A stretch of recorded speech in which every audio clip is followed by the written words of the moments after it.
You have aspirations to be a head coach, yes or no? Yes. Okay.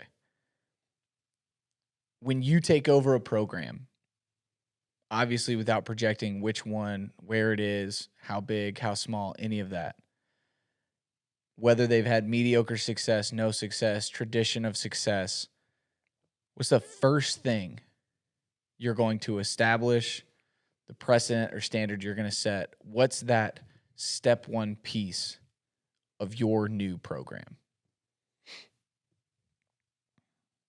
Who I truly am. I just was playing because I love the game. Like, and it's scary to me. It's really easy for the game to become a job. Below 6 in his hands, listless now. Man, kids out there playing the game, staying out of trouble, competing. I love it.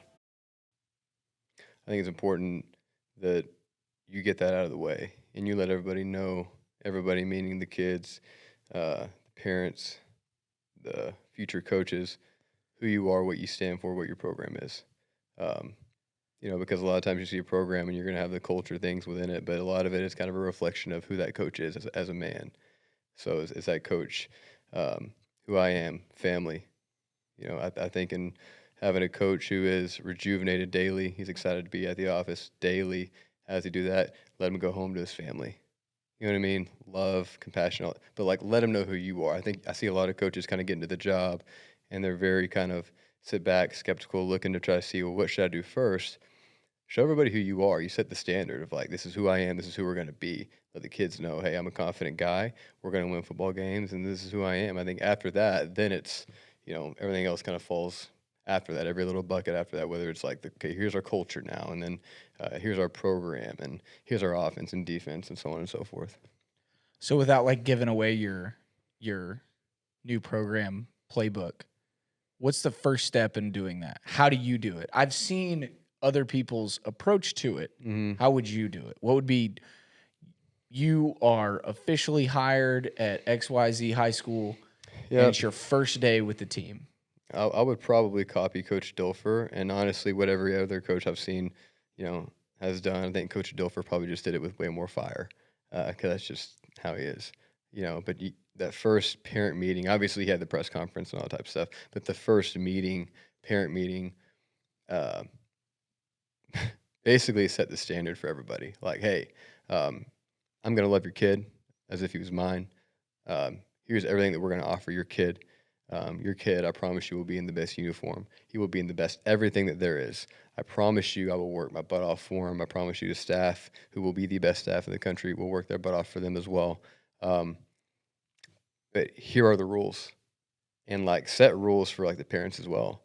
Like, if we have a meeting, it will be you and your child every single time.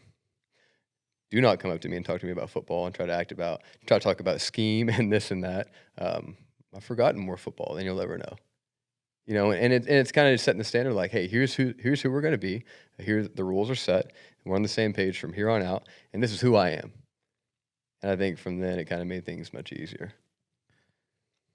The reason I asked is that's not the answer I expected, but it's honestly probably the most important. I remember that first meeting with Coach Briles, and it was not a formal approach to here it is, this is expectation 1, this is expectation 2, here's what I'm going to do.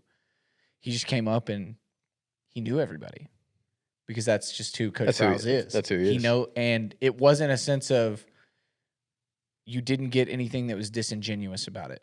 Mm-hmm. He knew kids because he had recruited them. He knew kids because he had seen them play at the collegiate level, or he knew kids because he took the time to go learn who they were. And he wanted everybody to know that he was cognizant and aware of building that connection, that relationship. Mm-hmm. And obviously setting that first step standard is a little different high school compared to college because you don't have the family parent aspect quite near as much. But it did exactly that. It showed us who he was. Sure. And he was that same person day one till the last game I played and even our relationship after I was done. So, like I said, not the answer I expected, but definitely one that has to be if not for step one, has to be step two. I mean, like, would you not agree that if you had Art Briles, if you had Nick Saban, if you had PJ Fleck, and if you had Indiana head coach, what's his name? I remember his name. Super fiery guy. I like him a lot. He blew up this year. He's like, I know who you're talking about because yeah, they surprised a lot of people, but I can't think of his tons name. of energy. But if you had those four dudes, right, and kind of had them give the same speech just from like an introductory standpoint, hey, here's who we are as a program and whatnot, you're going to see the commonalities. But I think the biggest thing that you would take away is you would see how they present all of that, and it would be four completely different presentations with probably the same content, but they're different because of who those people are. Does that make 100%. sense? It's a roadmap. Everybody takes a little bit different path, but you're all going to the same place, Right. right? Some guy may want to take the main road. Sure. Coach Browse probably wants to take the back roads, Yep. right? Yep. Everybody's taking their path, right? Their personality, but they're all going to the same place, which is building a program that directly reflects its leader.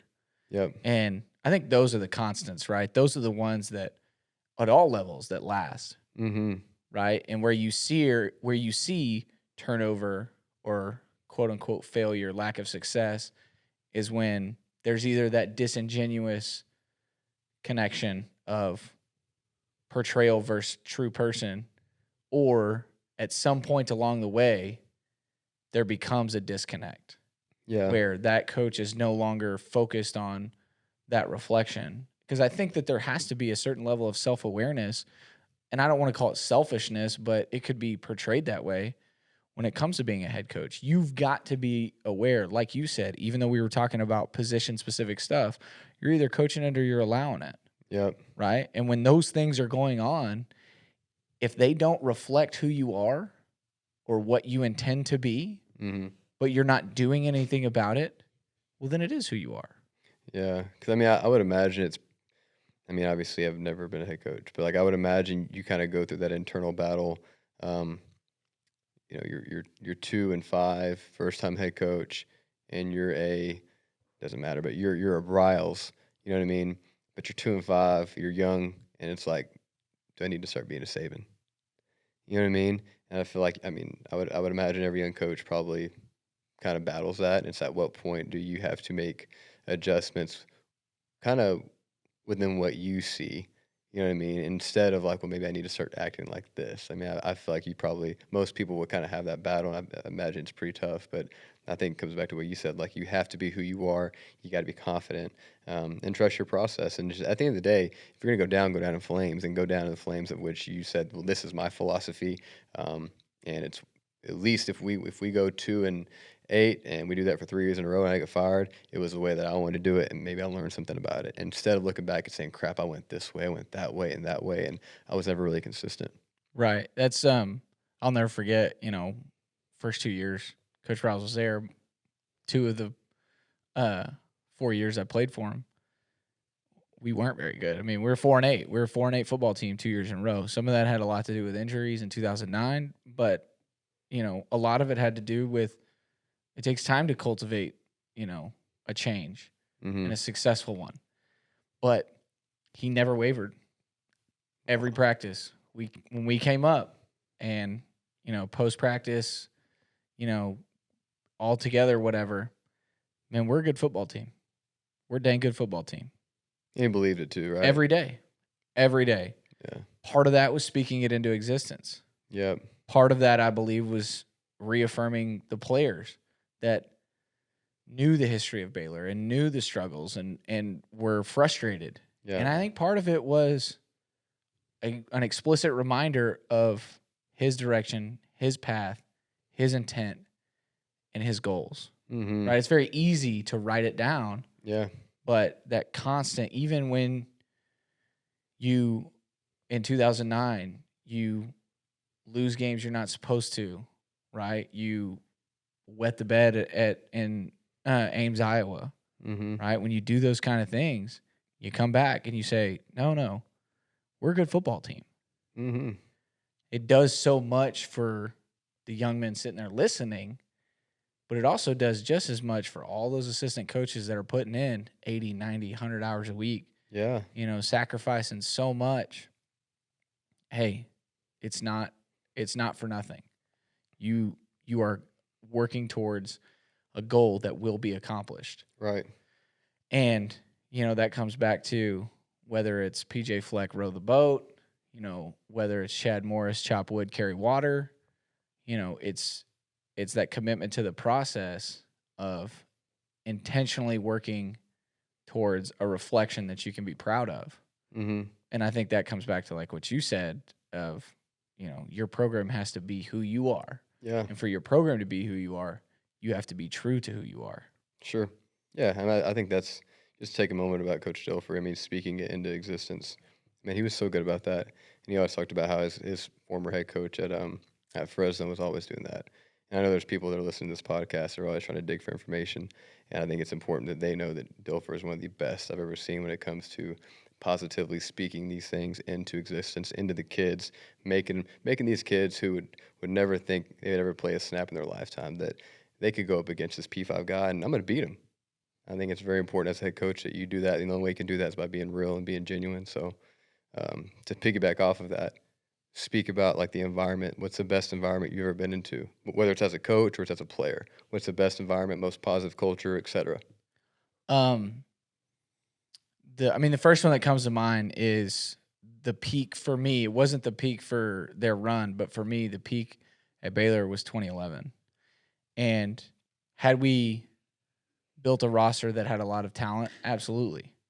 But the thing that was so unique about 2010, 2011, and the assumption I make that it carried on 2012, 13, 14, 15 was that 2007, 2008, 2009, there was, I don't want to call it like conflict, but there wasn't a lot of connectivity within our locker room, our position meetings. Was it just like weeding the others out or what? Like what was the issue? I think the biggest thing was that not everybody believed. Like young, Just like whether young, vets, old, everybody. disconnect, like you don't believe in, the older guys might not believe in the system. The Mm-hmm. younger guys may not believe in the older guys that are getting to play, right? There was just a lot of separation, and you didn't have that environment that fostered strong teammate relationships. Gotcha. And there was a big transition, when we got healthy and we got fast and we came out in 2010 and good things started happening. Did we win every game? No, but we started having the right kind of fun. It wasn't the right kind of fun in the sense of, oh, we're winning, so it's fun. It was the right kind of fun where I wanted to go be around all my teammates. I wanted to go be around the receivers. I wanted to go be around the offensive line. I wanted to go be around, sometimes a specialist, Mm-hmm. right? Every once in a while. And that carried, tenfold over into 2011, Yeah. and that's something from a player standpoint. I think that's something that's so pure and so true. And it's, you get to see it from the coach's side, and it's very, to the outside world, could seem very like no big deal. I remember my first year here, we were still downtown in the older facilities, and the locker room. I mean, it had some space, but it wasn't like a bunch of open space where guys have all this room. But our seniors, our kids love to be there. They invented a volleyball game with a balloon, 2 chairs, and like streamer paper. And they would have tournaments and they'd stay there. We'd have to kick them out. Wow. They had all of these different things that they wanted to do. They started playing Can Jam and they wanted to do that up It's a good there. game. Great game. Yeah. Big fan. But all they wanted to do was build that connectivity. And you take that, and when it's paired with work ethic, talent, you start to build something that's truly unstoppable, Mm-hmm. right? And that's what we were able to see, up until, a freak accident injury happens, right? The teams that have overachieved since I've been here at Salina or the teams that had that. Sure. There was a class that graduated a couple years ago that when they were sophomores, um, a group of like 8 to 10 of them every Monday night, they were at somebody's house doing something completely irrelevant. If it was warm, they were swimming. If it Mhm. wasn't, they were watching a movie, or they were playing ping pong, or they were doing this, or they were Mhm. doing that, right?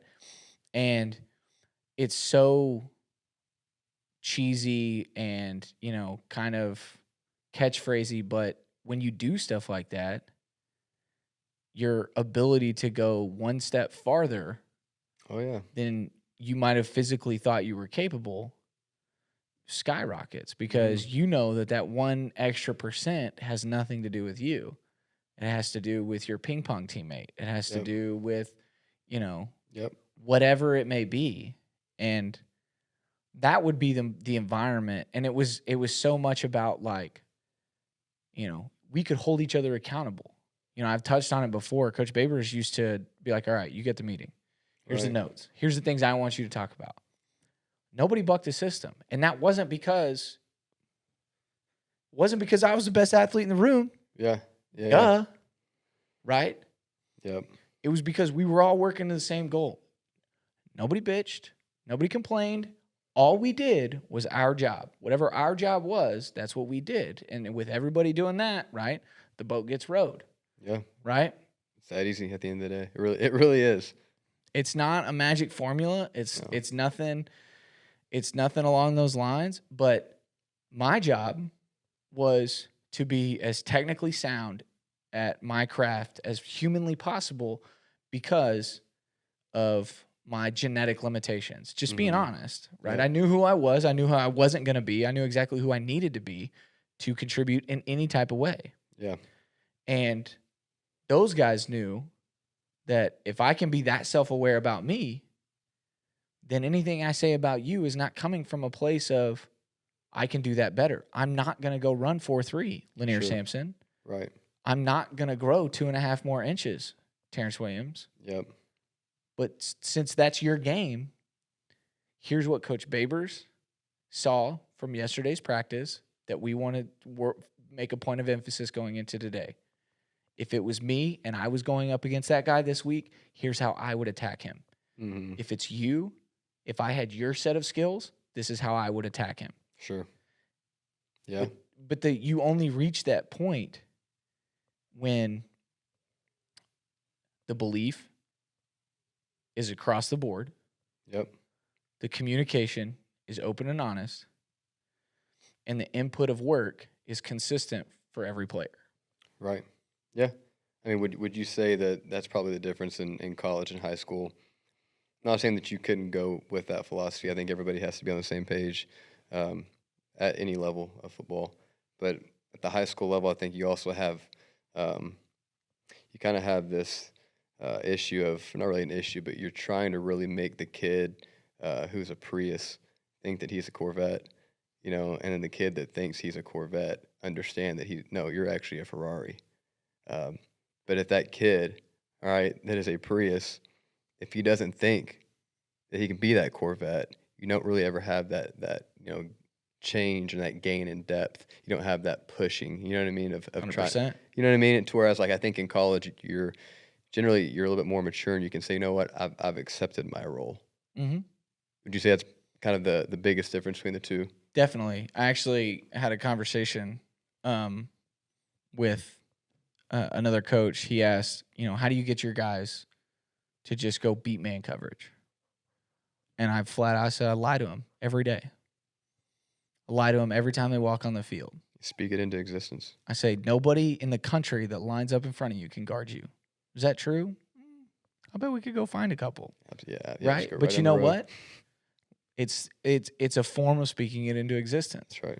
Because the mental aspect is completely removed. We've already conquered that. Yep. That is a fact. No one can guard you. And here's why. Here's the technique you're going to use that's going to make you unguardable. Right. Right. And that's how you turn a Prius into a Corvette. Correct. Right? And that's how you unleash a Corvette into a Ferrari. Yep. And it's nothing. I would much rather, we had this conversation today, I'd much rather dial a kid back. Hey, stop being so technical, That's right. right? You Yep. now know too much for your own good. Right. Go back to being a stupid football player. Mm-hmm. Yep. I agree. And that's the simplest way. Lie to them, aka speak it into existence, and then just rep it. Whatever it is, rep it. Mm-hmm. They'll Yep. figure it out. They are so much smarter. You've said this before. Kids are so much smarter than we give them credit for. Absolutely. All they need to know is how to get where they're supposed to be. Yep. Once they know that, they're going to master everything that's part of that process. That's right. So flip it. TK's best environment, most memorable, most impactful.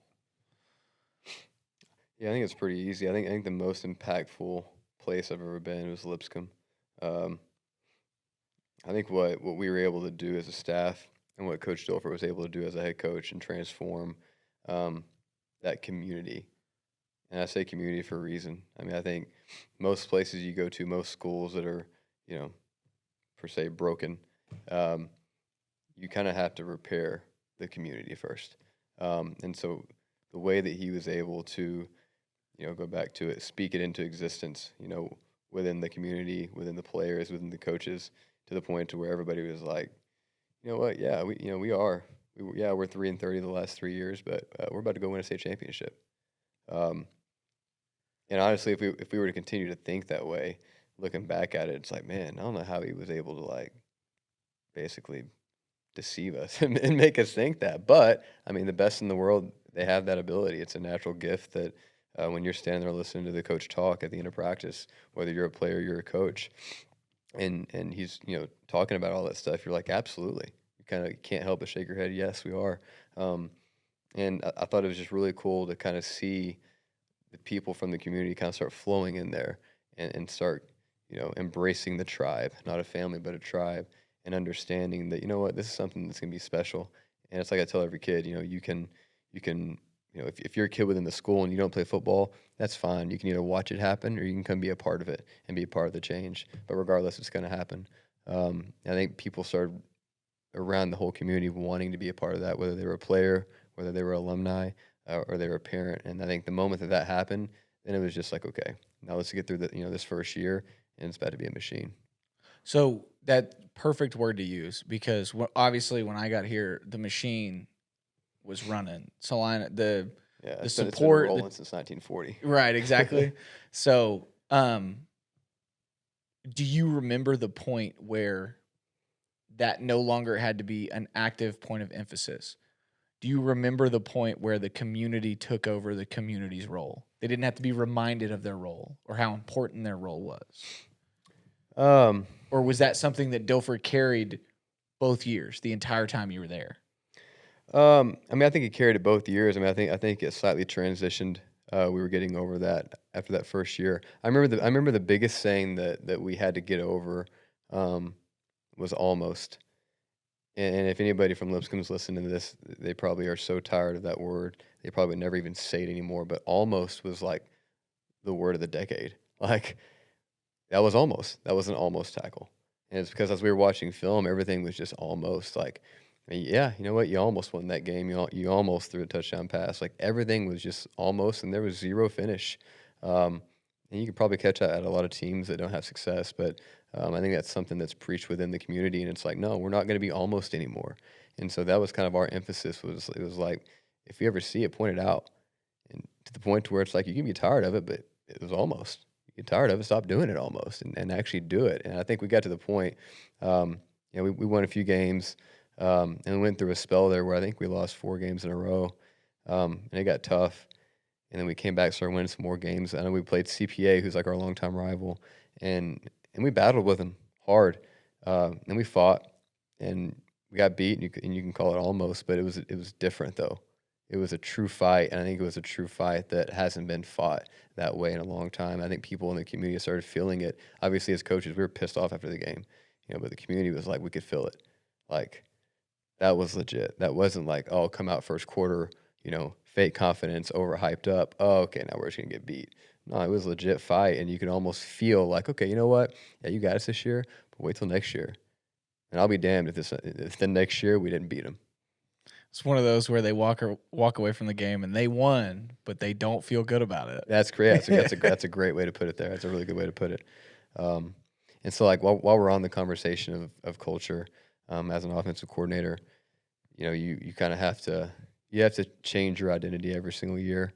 And I've always been interested at, everywhere I've gone, you've had seniors, senior led, and then you've had you have senior led, but you got 2 seniors, so you really got 8 sophomores and whatever the case may be. Um, have you ever thought about and have you ever experienced having to change the culture / identity based on the current experience or non-experience, one or the other? um, it's hard to answer the culture aspect of that. Yeah, The identity is much easier for me to answer. I mean, just because, even like conceptually, right? you know what I mean? But from a when I think culture, I think how we do things, like who Yeah, we are, yeah, right? And then the other side, right? Conceptually, however you want to word it, your identity, mm-hmm. active manifestation of that transition this past year, Yeah, because we didn't hit a rough patch. We started in a rough patch. It just was rough. We had to, and it was not short. It was not a 1 week. It was not a 2 week. We had to figure out who we were. mm-hmm. We had to fight through that fake success that led to more, you know, not conflict, but just Yeah, adversity, um, to really figure out who we are, and who we were culturally never changed. We were molders of men who were going to do things the right way, and winning was going to be secondary to that process. The winning came because we did the other stuff, and we knew that. That part was steadfast and true. mm-hmm. The identity and how we got there, it was an evolution, and it was awesome because kids that can't drive legally became the leaders, Yeah, right? And seniors who didn't talk that much became the leaders. One of the most interesting things that I saw was Coach Elliott came in one day and he said, "You'll never guess what happened." And during that rough part, during some of that adversity, the underclassmen approached our head coach, said, "We want this senior to be a captain." The underclassman was a guy that originally was not voted a captain.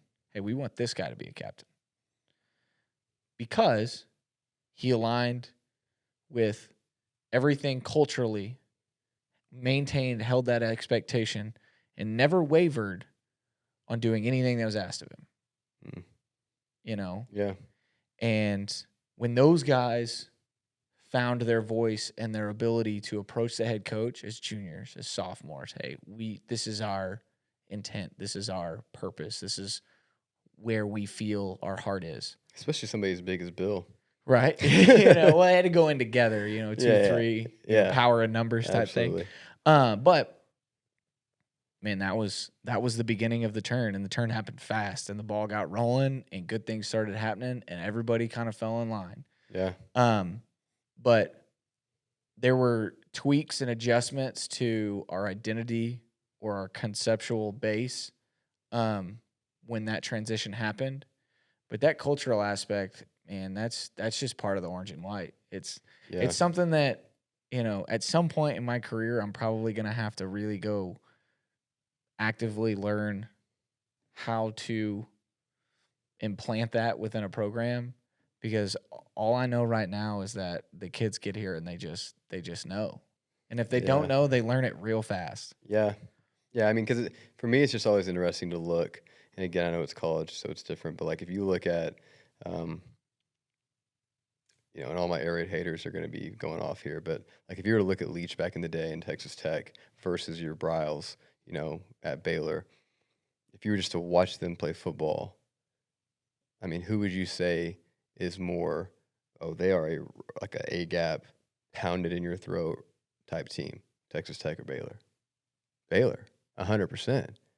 Because Texas Tech's like, dang it, we got to run zone. Crap. Yeah. All right, here we go. You There's know what I 4 in mean? the box. Okay, run draw. Yeah, and I'm not saying that can't come off as aggressive, but like it just kind of comes off as somewhat finesse. You know what I mean? And I mean, if you're throwing up 70 points a game and you're winning, then by all means keep doing that. Right. But I think there's something to that when it comes to consistently winning championships is like you got to have that aggressive mentality, and then how that's going to change based on what you have that year from tons of sophomores to tons of seniors might have to change.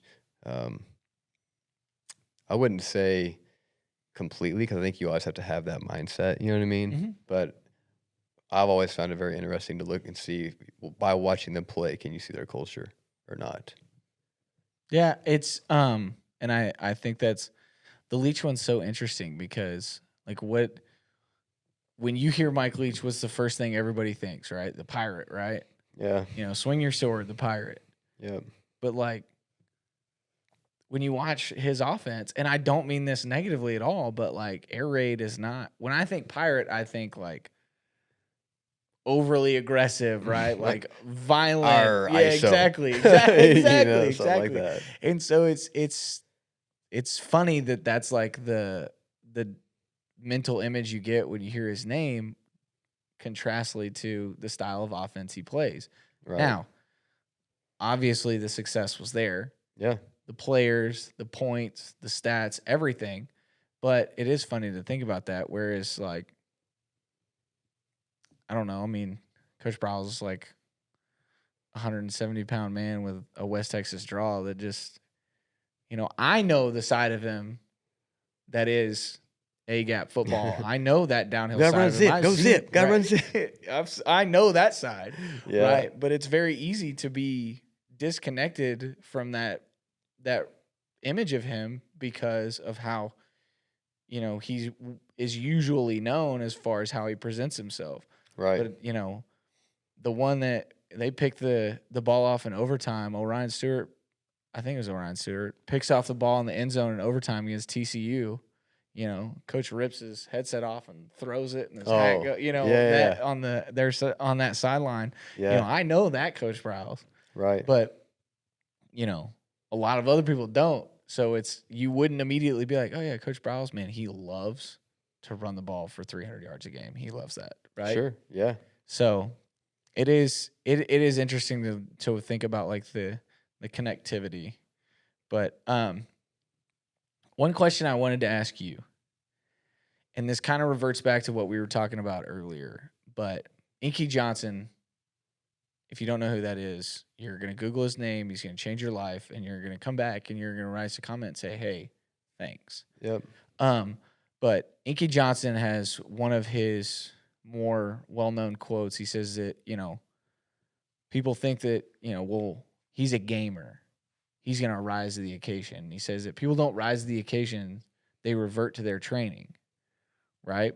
And that's Mm-hmm. why, like, military, the Marines, Navy SEALs, like, they're so hard on those guys because they want to push them to their absolute limit as far as outside adversity, dealing with it, because whatever they can accomplish at that point, that's where their mind is going to revert Mm-hmm.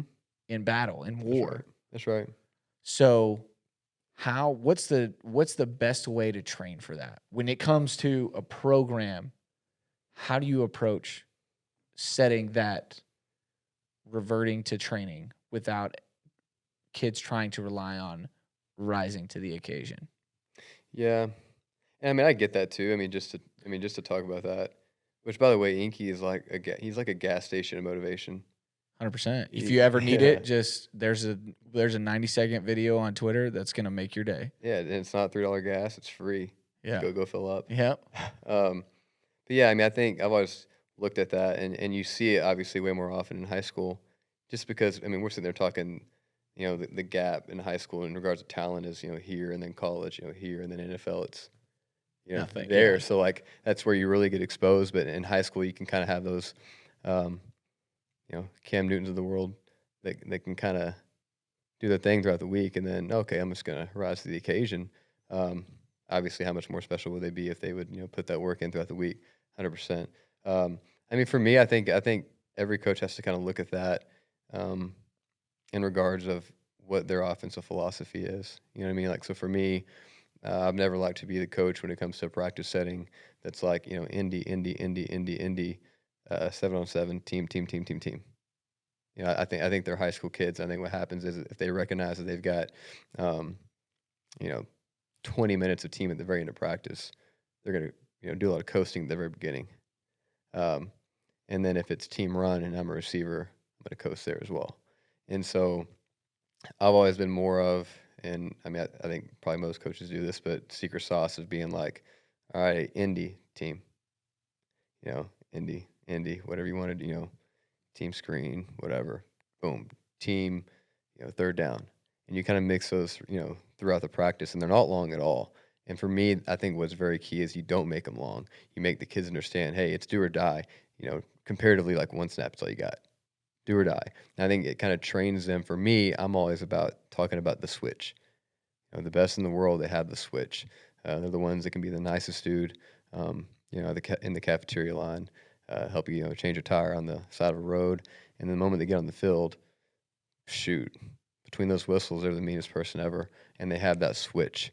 And so I love to train just during practice of, teaching the kids, all right, hey, we're going to go Indy, 5 minutes of Indy, and we may have 5 more minutes here. Hey, we're going to team right now. Let's go.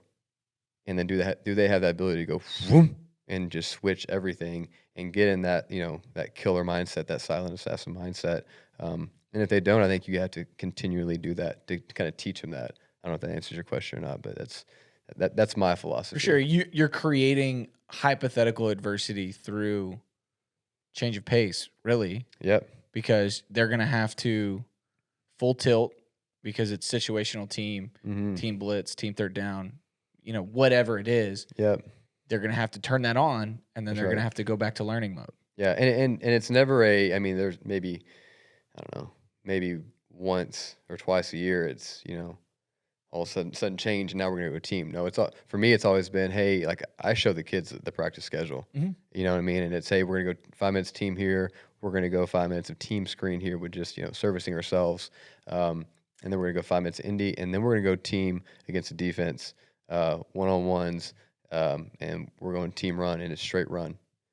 And I love to try to see during that time as the minutes lead up to team run, do you kind of see this happening or not? Is that flip, being switched or not? And I think for me, that's always a big gauge as to what's going to happen on Friday night and who has the ability to do that. For sure. One other thing, especially just with the discussion of practice, did you see the Baltimore Ravens clip this week on Twitter? Oh, yeah. Yeah, it went viral. Yeah, it was so mental good. rep. Number 58. I don't know what his number is, but something like that. Right, yeah. 58, 59, something like that. Yep. It's not the first one. Yep. Is that the first one you've seen like that on Twitter? I mean, it's not the first guy you've ever seen do that, but is that the first time? Yeah. Yes. I mean, as far as like the Ravens clip, that was the only one that I've seen. So a couple years ago, I can't remember where I saw it, Ohio State. They're doing a walkthrough. This guy's a running back that's not going, and he's behind the guys that aren't going, right? It's walkthrough. What does everybody do? They stand right where all the coaches don't want them, between the hashes and the way of the camera, all that fun stuff. He's behind that. There's shift, there's short motion, there's fast motion, there's routes. Obviously, he's in a limited amount of space. He's doing the exact same thing. How do you imprint that on a high school kid? I mean, it's quarterbacks do that. You know what I mean? I mean, so for us, like when we do walkthrough, I always make sure, like, hey, go get behind your position group, and I want to literally see you stepping it out. You can step it out in place, but if I've got a 3-step slant, I literally want to see your feet being picked up. 1, 2, 3. And they may think it's stupid, but they're having to count those steps in their head, which means they're not talking to their best friend about some girl in last period that they were talking to. And so for me, that's what we've always done. I love also like through walkthrough, and then even in practice when I can switch it up. So like we have a couple of calls where we can basically we can make one call, ice cream, whatever. We call ice cream. We're doing the exact same play we just did, but the opposite direction. All right, in the opposite formation. So I love ones are up. You call the play. All right, two's ice cream. See who's paying attention. Absolutely, and it's hilarious because you'll see half of them like, the ones are coming off and they're like trying to grab the ones. Hey, what was it? don't tell them. Yeah. Don't tell them you got up downs. You know what I Yeah. mean? And so Exactly. twos go, and then same thing with ones are back up. Ice cream, ice cream, ice cream. And I think for them, it kind of makes them. It's just like when you're in a classroom with a teacher that's going to ask a lot of questions. You're more apt to sit there and be like, "Crap, I need to pay attention." Even if I don't want to, I need to pay attention. That's kind of what I've always tried to do, and obviously teaching them that hey, at any moment, it's cliche, but like it could be your time, and when it is, and it is your time, um, when you come in, hopefully you're not mentally behind because you had every single mental rep you could have gotten. So, how about you? I mean, what's the way that you train it? Um, right now, so I'm a big, follow your position group. Yep. It's for two reasons. The I want those guys like from a receiver standpoint, I want them used to wherever you're supposed to be, you're in that general vicinity, getting the signal there, Mm-hmm. aligning there. We put a lot of onus on our guys to communicate, add their own wrinkles, have their own little sauce to whatever formation play, Yep. you know, right, wrong, or indifferent. We give our kids a lot of freedom Yep. to mix things up and try and give different looks. Um, and I don't think that that's a big secret. I think you could watch 15 plays of our offense and figure that out, that these guys are freelancing a lot. And I love it. Um, but the other part of that is if Johnny runs a go ball, this is a 7-minute situational team period. I don't have 18 seconds to wait for Johnny to come back. Get Mm-hmm. your butt in there and do that play. And when the twos go, the play he missed, he'll run for you. Absolutely. Yeah. And so it's two-part there. Right now, we're not doing a lot of moving. We have a very unique style of doing spring just because of the size of our school limitations. Sure. So right now, the kids aren't allowed to talk, outside of echoing the formation. We want them doing that. But kids lose reps. You don't know what to do, don't go. If you Yeah. don't know what to do, if you don't know what to do and you do the wrong thing, everybody else is doing up downs. Yeah. And all that does is they self-manage their own positions. Right. So if that guy jumps out there and he's about to do something wrong, or if he has a look of hesitation on his face, they take him out and they go. Sure. And Yeah, that's good. are kids getting the equal amount of reps as everybody else? No. But the reason they're not is solely predicated on what they're doing to make sure that they're prepared when they get out there. I mean, especially right now in the spring, we ain't got that big of a playbook. So, Right. there ain't a lot to learn. Yeah. Well, Um, it's probably easier in your offense too, like in the, I guess in our offense, because you basically the kids understand like they're running a long ways that way. You know what I Yeah. mean? And so it's my chance because we're not going to wait for him to come back. So it's my chance to be able to go. Exactly. Yeah. So and they're really good about that. Yeah. But that kid runs a route downfield, and the next kid jumps up, and then he hears the play, and he's like, "Oh crap, Absolutely. I don't Yeah. know this one." And so he has to try, and nobody okay, you don't know, get out, because they hear it all the time. If you don't know, don't go. Yeah. Because if you go and you do it wrong, it's going to negatively impact everybody. Yeah. You better sprint as fast as you can north. Right. And go as fast as you can. But yeah, I mean, I think there's tons of tactics to it. Obviously, it's not in a wing T offense, you're a receiver, completely different within this offense here because if you're a 3, you're probably getting, I mean, I don't know, it's different for everybody. But if you're a 3, and you're an outside receiver, you're probably going to get 10 reps in a game, legit. Yeah, it's not like being a third offensive tackle. No offense, but Correct. yeah, they don't have to move as far, so we don't have to wait for them to come back. That's right. Yeah, never going to see the field. But yeah, I mean, I think too. I mean, being able to do that, I think it provides you at the high school level as a coach. I think it gives you the ability when you have to deal with the parents. He's had every opportunity possible here. You can look on practice, look at the reps because we make sure that we film everything. Mm-hmm. That way now, quarterback wants to get mad about something like that, or a mom or dad wants to get mad and say, well, here was a really good rep because well, my kid wasn't getting a rep. No, but it's a good rep in general because this happened on this play and the safety did this, and that's a good rep to learn from. Yeah, but my son wasn't in. Right, he was back, and he should have been doing this, but you can see how he's actually talking to somebody else and looking in the opposite direction, so he just missed that rep. And all of a sudden now parents are like, oh. Got it. 100%. That's Yep. that So drone footage, baby. yeah, yeah, that's that documentation and having the experience over the years of not having it before, and then you go to those meetings and you're like, oh crap. Mhm. I mean, I have justification for everything I'm saying, but I have no proof here. Mhm. So Um, the other tactic we use is this is more with like our older kids is especially from a skill point. I tell those guys like you don't have a position. mhm, You're a football player, yep, and if you're one of if you're one of the first 3, man, you're going to play a lot. yeah, But if you're not, I don't just because you take the second reps at outside receiver, that does not make you the second outside receiver. And I had to learn that the hard way when I was at Baylor yeah, because I did all the twos hmm, during practice, especially during training camp. I did all that. yeah, And you know what happened? Kendall Wright started playing some outside receiver. And this guy started playing, when guys started getting banged up, because the goal, the purpose of the offense is to put the best 11 out there to be successful, et cetera, et yeah. cetera. So I'm not going to handcuff myself to a depth chart. I'm That's not right. going to say that, oh, we're going to write his name right here. So that way, if something happens to Timmy, well, then Tommy's going to go in. No, no, Yeah, no. If Billy over here is better than Tommy, he's going to go in. And yeah, that's just the way it is. yeah, So,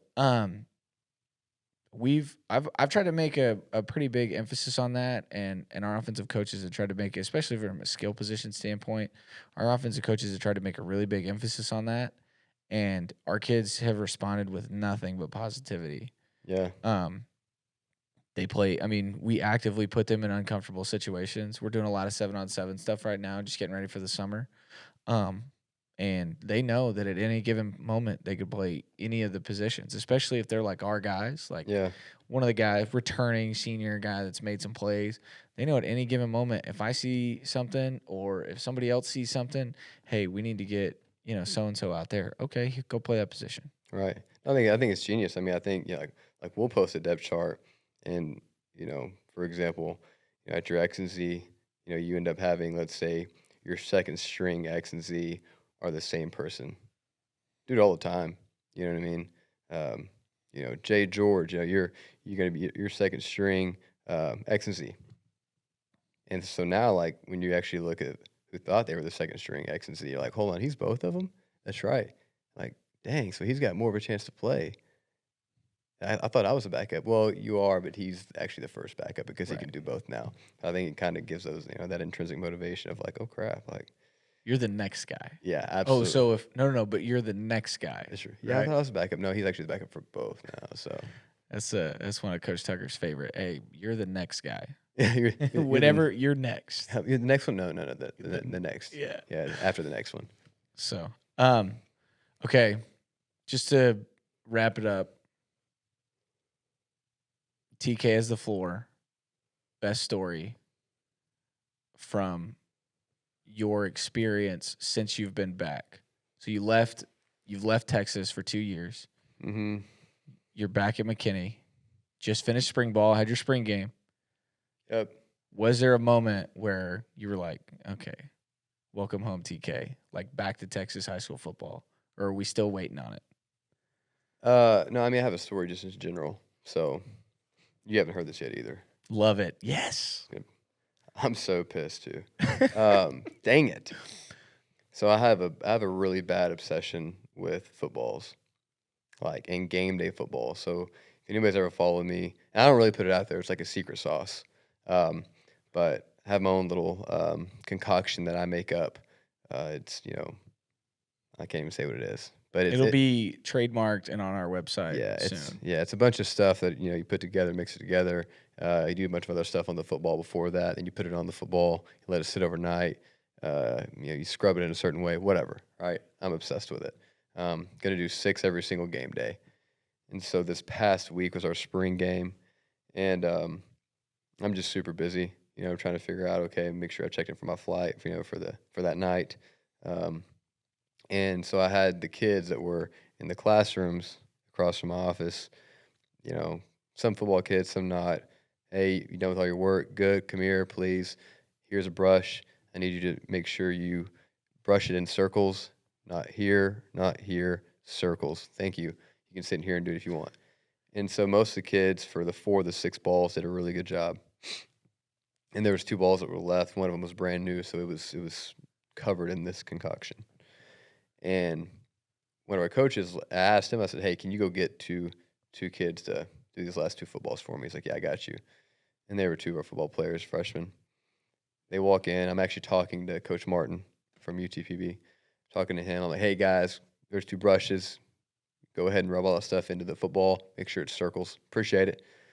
They come back 5 minutes later. Mind you, this process takes 45 minutes per ball.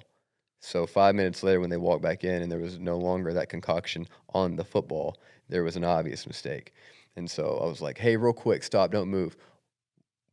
What's going on? They're like, Coach, you said you wanted to get all this off the football. Right. I wanted you to rub it all into the football, like I said. Why is there water on the football? Like, yeah, Coach, we soaked the footballs in water for a few minutes. Cleaned them right up. Brand new. Balls weighed 12 pounds at that point. I was so mad. I mean, luckily I already had got 4, but I was like, where am I right now? What's going on? Yeah, Coach, we just soaked these leather footballs in water.